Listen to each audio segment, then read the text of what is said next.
하나님의 말씀은 민수기 12장 1절부터 4절 말씀입니다.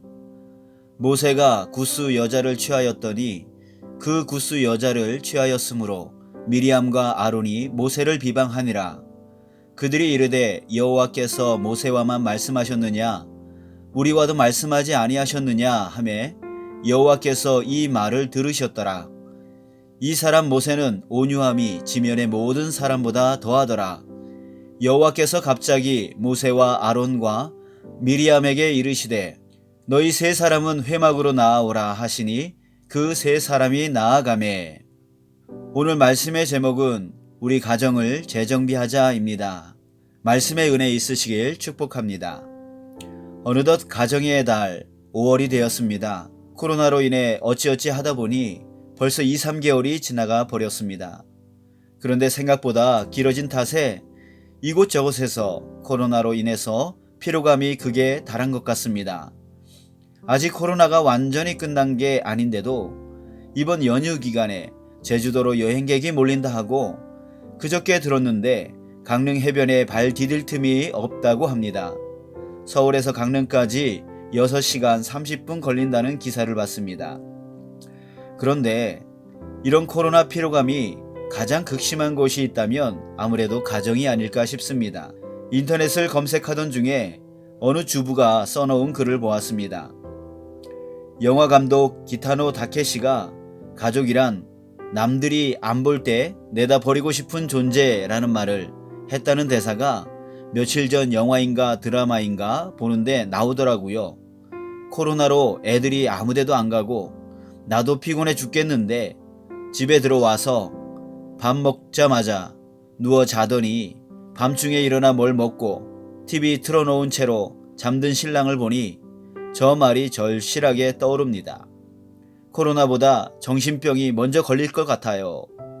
이 글을 통해 우리 각 가정이 코로나로 얼마나 힘겨워하는지 알 것 같습니다. 어찌됐든 이제는 가정이나 사회나 더 이상 견딜 수 없는 수준까지 온 것은 분명합니다.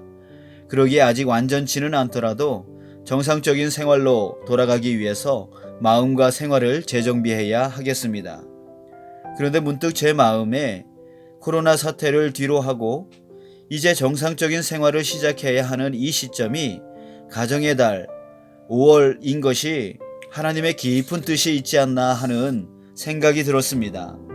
마치 하나님께서 다시 시작해야 한다면 가정부터 다시 재정비하고 시작하라는 뜻으로 2, 3개월을 멈추게 하시고 5월에 시작할 수 있게 하신 것이 아닌가 하는 것입니다. 세상 사람들은 경제가 먼저 안정되어야 한다. 정치, 일자리, 학교, 학업이 우선 안정되어야 한다고 소리를 높이고 있습니다. 하지만 가정의 안정보다 더 중요한 것이 있을까요? 경제, 정치, 일자리, 학업들은 노력하면 해결할 수 있겠지만 뜻하지 않은 사고와 범죄로 자녀를 잃거나 피해를 얻게 되면 그 가정은 평생 회복될 수 없게 되어집니다. 가정은 사회 구성원을 생산하고 양육하고 배출하는 기본 중의 기본이고 안정된 가정은 지친 영혼을 재충전해주는 역할을 함으로써 사회의 안정을 만들어냅니다. 그런데 사실 우리는 가정의 소중함을 너무나 모르고 있습니다. 내 가족이 얼마나 소중한 존재인지를 잘 모릅니다. 그래서 신경을 쓰지 않고 소홀히 대하고 함부로 대하는 경우가 너무 많습니다.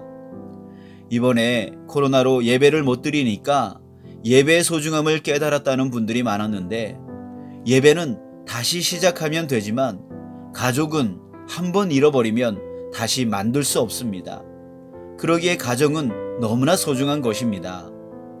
사랑하는 성도 여러분, 바라기는 코로나 이후 다시 시작하는 이때가 가정의 달인 것이 우리로 하여금 가정을 돌아보고 재정비하라는 하나님의 뜻이 있음을 믿고 가정의 달인 5월 한 달 동안 가정의 회복을 위해 말씀과 기도로 재정비하고 또 가족을 위해 지금까지 못했던 사랑과 헌신을 다하는 시간 되기를 축복합니다.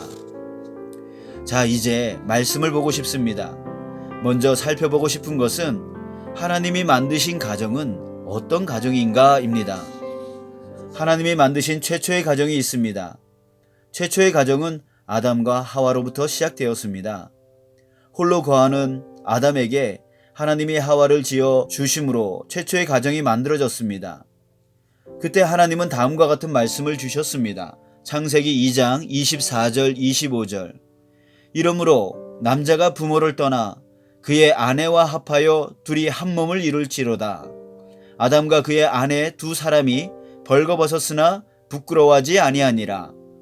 이 말씀은 예수님이 바리새인들에게 온전한 가정이 무엇인지 가르치실 때 인용했던 말씀이었습니다. 또 사도 바울도 이 말씀을 근거로 해서 가정의 확장된 의미로서 교회를 설명했습니다. 그러므로 이 말씀 창세기 2장 24절 25절은 온전한 가정이 되는 기준이라 할 수 있습니다. 이 말씀은 세 가지를 말하고 있습니다. 첫째, 이러므로 남자가 부모를 떠나 라고 말씀합니다. 이는 독립성과 주체성을 말하는 것입니다. 독립성이란 남에게 의지하거나 속박되지 아니하고 홀로 서려는 성질이나 성향이고, 주체성이란 인간이 어떤 일을 실천할 때 나타내는 자유롭고 자주적인 성질을 말합니다. 쉽게 말하면 부모로부터 의존하는 것을 멈추고 스스로 판단하고 자신의 삶을 스스로 책임져 나가는 것을 말합니다. 한 사람이 가정을 이루는데 여전히 부모에 대한 의존도가 높거나 부모가 자녀를 떠나보내지 못하고 여전히 의견이나 경제적인 부분에 관여한다면 자녀 가정은 독립적인 주체로서 세워지지 못하고 부모도 늙어가면서 기력이 약해지는데 여전히 도와줘야 하는 문제로 힘들어질 수밖에 없습니다. 그렇기 때문에 자녀 가정은 독립적이고 스스로 책임지는 가정을 만들 수 없고, 부모는 자녀들을 책임져야 하는 마음 때문에 자신의 삶을 살아갈 수 없게 됩니다. 즉 서로 간에 행복한 삶을 만들어 나갈 수 없는 것입니다. 우리 스스로에게 질문을 던져봅시다. 나는 자녀로서 부모로부터 독립성과 주체성을 가지고 있는가? 나는 부모로서 자녀들에게 독립성과 주체성을 가지도록 양육하고 있는가? 또는 자녀들의 가정을 위해 관여하는 것을 절제하고 있는가? 둘째, 그의 아내와 합하여 둘이 한 몸을 이룰지로다 했습니다. 위의 첫 번째는 부모와 자녀 간의 문제라면 이 말씀은 부부간의 문제를 말하고 있습니다. 이는 부부간의 연대성을 말하는 것입니다. 연대성이란 한 덩어리로 서로 연결되어 있는 성질을 말하는데, 한 덩어리로 합쳐지기 위한 필수 조건은 바로 사랑입니다. 그러나 우리가 알아야 할 것은 요즘 사람들은 사랑을 감정으로 생각합니다. 그래서 한 가정을 이룬 후에 사랑의 감정이 식었다고 이혼하는 사람들이 많습니다.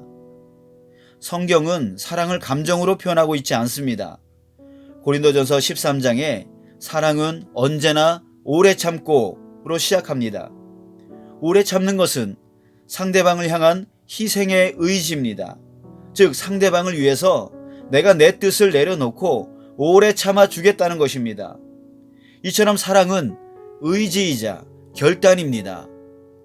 또한 요한일서 3장 18절에 자녀들아 우리가 말과 혀로만 사랑하지 말고 행함과 진실함으로 하자라고 했습니다. 이 말씀과 같이 사랑은 말과 혀로만 아니라 행함과 진실함으로 하는 것입니다. 즉 사랑은 상대방을 향한 애틋한 사랑의 감정에 의지하는 게 아니라 하나님이 내게 주신 저 사람을 기쁘게 하기 위해 뭘 할까 노력하고 아이디어를 짜내고 표현하는 것입니다. 그렇게 해서 서로 다른 환경에서 자라 서로 다른 성격과 습관을 가진 사람들이 한 덩어리로 만들어져 나가는 것입니다. 존 그레이의 화성에서 온 남자, 금성에서 온 여자라는 책이 있습니다. 이 책은 제목에서 알 수 있듯이 남녀가 서로 다른 별나라 사람처럼 다르다고 말하고 있습니다. 책에 의하면 남자는 기본적으로 문제를 해결하는 데에 성취와 만족을 얻고, 여자는 대화를 통해 마음을 나누고 서로 공감하는 것으로부터 만족을 얻는다고 합니다. 이처럼 남자와 여자는 달라도 너무나 다릅니다. 그러기에 부부가 한 덩어리가 된다는 것은 결코 쉽지 않은 일이며 감정에만 의지할 일이 아닌 것입니다. 끊임없는 희생의 의지와 결단, 그리고 행함이 필요한 것입니다. 다시 우리 스스로에게 질문을 던져봅시다. 나는 내 남편, 내 아내를 위해 내 뜻을 내려놓고 있는가? 나는 내 아내, 내 남편을 기쁘게 하기 위해 아이디어를 짜내고 행하고 있는가? 셋째, 아담과 그의 아내 두 사람이 벌거벗었으나 부끄러워하지 아니하니라 했습니다. 벌거벗었다고 했는데 이는 옷을 입지 않은 상태를 말하는 것입니다. 옷은 그 사람의 지위를 나타냅니다. 그 사람의 높고 낮음, 경제적으로 어떻게 사는지 등을 알 수 있습니다. 두 사람이 벌거벗었으나 부끄러워하지 아니했다는 것은 서로 간에 어떤 조건이 아닌 있는 그대로의 모습을 인정하고 받아들인다는 뜻입니다. 그러나 요즘 우리들의 가정은 이 문제로 큰 위협을 받고 있습니다. 사회적으로 사람들이 바라고 원하는 수준이나 생각들에 영향을 받아서 내 가족들에게 그렇게 되기를 바라게 되고 주변 사람들이 가지고 있는 부와 명예, 능력 때문에 자꾸 비교를 하게 됩니다. 그래서 있는 그대로의 모습을 인정하지 못하고 다른 사람들과 비교하고 남들보다 못한 사람으로 취급하게 되는 것입니다. 사람은 남들과 비교될 때 깊은 상처를 받습니다. 그리고 또 자신도 비교를 하며 다른 사람에게 상처를 줍니다. 그래서 감정의 골이 점점 더 심해지는 것입니다. 우리 스스로에게 질문을 던져봅시다. 나는 내 남편, 내 아내, 그리고 내 자녀를 다른 사람들과 비교하지 않으며 있는 그대로의 모습을 받아들이고 있는가? 혹시 나는 지금 내 아내에게, 내 남편에게, 내 자녀에게 이랬으면 좋겠다, 저랬으면 좋겠다는 바람만 가득 차 있지는 않은가? 여러분 어떠십니까? 여러분은 지금 하나님이 말씀하시는 온전한 가정을 이루어가고 계십니까?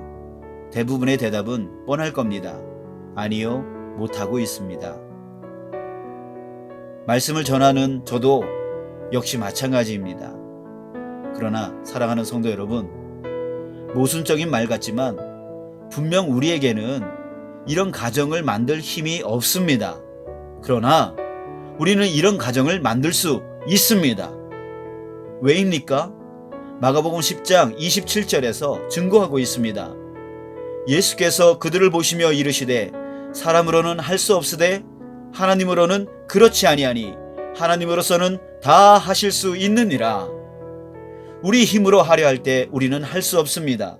그러나 하나님의 힘으로 하려 할 때 우리는 할 수 있습니다. 이것이 세상 사람들과 믿음 있는 우리의 다른 점입니다. 오늘 본문은 모세의 가정 이야기입니다.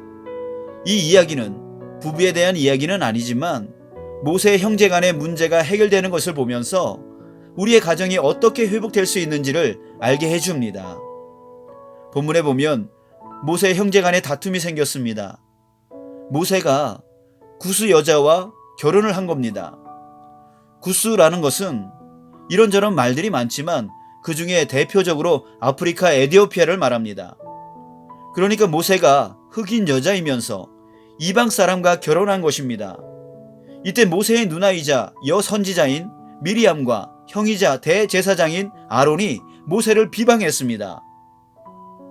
하지만 좀 더 자세히 살펴보면 이 문제가 진짜 문제가 아니라는 걸 알 수 있습니다.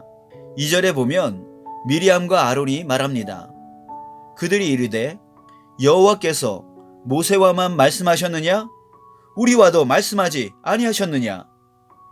이 말을 보면 모세가 구스 여자와 결혼한 것을 비방한 것은 그냥 비방하기 위한 빌미였고 진짜 이유는 그들 마음 안에 있는 불만이었습니다.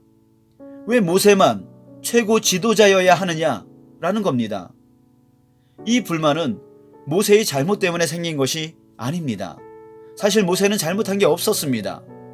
민수기 12장 전체를 볼 때에 모세가 잘못했다는 말씀을 하나님이 한 적이 없기 때문입니다. 모세가 그동안 수고했으니까 하나님이 봐주신 걸까요? 아닙니다. 하나님은 모세에게 철저하게 엄격히 하셨습니다. 하나님은 모세가 바위를 지팡이로 한 번이 아닌 2번을 쳤다고 진노하셔서 가나안 땅에 못 들어가게 하신 분이십니다. 민수기 20장 11절 12절에 모세가 그의 손을 들어 그의 지팡이로 반석을 2번 치니 이에 대하여 하나님은 너희가 나를 믿지 아니하고 이스라엘 자손의 목전에서 내 거룩함을 나타내지 아니한 고로 너희는 이 회중을 내가 그들에게 준 땅으로 인도하여 드리지 못하리라. 그럴 정도로 하나님은 모세가 잘못하는 것에 아주 민감하셨습니다. 그런데 본문 어디에도 모세가 잘못했다는 말을 하나님이 하시지 않으셨습니다. 문제는 사건이 아니라 감정의 골이었습니다. 언젠가부터 미리암과 아론 마음에 모세에 대해서 감정이 점점 상하게 된 것입니다. 가정의 회복이 어려운 이유가 바로 이것입니다. 사건, 사고 때문에 생긴 문제는 해결할 수 있습니다. 그러나 그동안 소홀함과 막대함과 비교적인 말과 무시 등으로 쌓일 대로 쌓인 감정의 골이 쉽게 해결되지 않고 어떤 일이 발생할 때마다 그 감정이 터져 나오는 것입니다. 그래서 마음이 상한 문제는 해결하기 힘듭니다. 그런데 오늘 본문 말씀을 보면 모세 형제 간의 이 문제가 해결되는 것을 볼 수 있습니다. 4절을 보겠습니다. 여호와께서 갑자기 모세와 아론과 미리암에게 이르시되 너희 세 사람은 회막으로 나아오라 하시니 그 세 사람이 나아가매. 이 말씀을 잘 기억해 두십시오. 이것이 바로 해결의 시작이었습니다. 이후에 하나님은 아론과 미리암을 따로 세웁니다. 그리고 그들이 불만스럽게 생각했던 부분을 그들에게 말씀해 주셨습니다. 6절부터 8절 말씀인데요. 알기 쉽게 현대어 성경으로 읽어보겠습니다. 내 말을 잘 들어라. 너희 가운데 예언자가 있다면 나 여호와가 환상을 보여 내 뜻을 알리고 꿈속에 나타나 말을 하겠지만 나의 종 모세는 다르다. 내가 모세에게 내 온 집을 맡겼다. 내가 모세하고는 얼굴을 마주하고 직접 이야기하며 하나도 숨기지 않고 모두 다 말해준다. 심지어 모세는 내 모습까지도 볼 수 있는 사람이다. 그런데 너희가 감히 무서워하지도 않고 함부로 나의 종 모세를 비난하느냐? 하나님이 미리암과 아론을 꾸짖으셨습니다. 하지만 어찌 보면 이 꾸짖음은 그동안 속상하게 여겼던 것을 깨닫게 해서 풀어주시려는 하나님의 배려이기도 합니다. 그들이 이것을 깨닫지 못하는 한 계속 마음속에 불만을 가지고 있어야 하고 모세를 비방하는 죄를 계속 짓게 될 것이기 때문입니다. 그리고 하나님은 비방을 주도했던 미리암에게 나병에 걸리게 하셨습니다. 이것을 보면 하나님이 미리암에 대해 더욱 진노하신 것을 볼 수 있습니다. 하지만 마찬가지로 하나님의 진노는 사랑의 매인 것을 알 수 있습니다. 15절에 보면 나병이 걸려 진 밖으로 쫓겨났지만 하나님은 7일 동안 백성들이 행진하지 못하도록 합니다. 미리암이 들어온 후에 그제서야 행진하도록 하십니다. 하나님의 사랑과 은혜는 한이 없고 끝이 없습니다. 이 일로 인해 아론은 자신의 죄에 대해 모세에게 용서를 구하고 모세는 미리암을 위해 하나님께 간절히 기도합니다. 그래서 결국 미리암과 아론도 하나님의 뜻을 깨달아 더 이상 비방의 죄를 짓지 않게 되고 모세도 힘들어하지 않게 되었습니다. 무엇보다도 모세와 미리암, 아론의 관계가 회복되었습니다. 가정 안에서 정말 풀기 힘든 것이 감정의 골이라 했습니다. 그런데 이것이 모세의 가정에서 어떻게 풀렸습니까? 아까 4절 말씀을 잘 기억해 두시라 했습니다. 여호와께서 갑자기 모세와 아론과 미리암에게 이르시되 너희 세 사람은 회막으로 나아오라 하시니 그 세 사람이 나아가매. 그렇습니다. 그들에게 아직 감정의 골이 있었습니다. 그것으로 인해 미리암과 아론은 모세에 대해 불만을 계속 가지고 있었고 조금만 틈이 생기면 비방하여 공격하려 했습니다. 그런데 그들은 모두 하나님이 이 일 때문에 자신을 부르신다는 것을 깨달았습니다. 그래서 하나님 앞에 나아가 섰던 것입니다. 이때 그들은 하나님의 뜻을 분명하게 깨닫게 되었고 자신의 죄가 무엇인지 알게 되었고 용서 구할 것을 구하게 되었고 배려할 것을 배려하게 되었고 중보할 것을 중보하게 되었습니다. 무엇보다도 이 일로 인해 그들은 서로 감정의 골이 풀어지게 되었고 서로 사랑하고 위하는 관계로 회복될 수 있었습니다.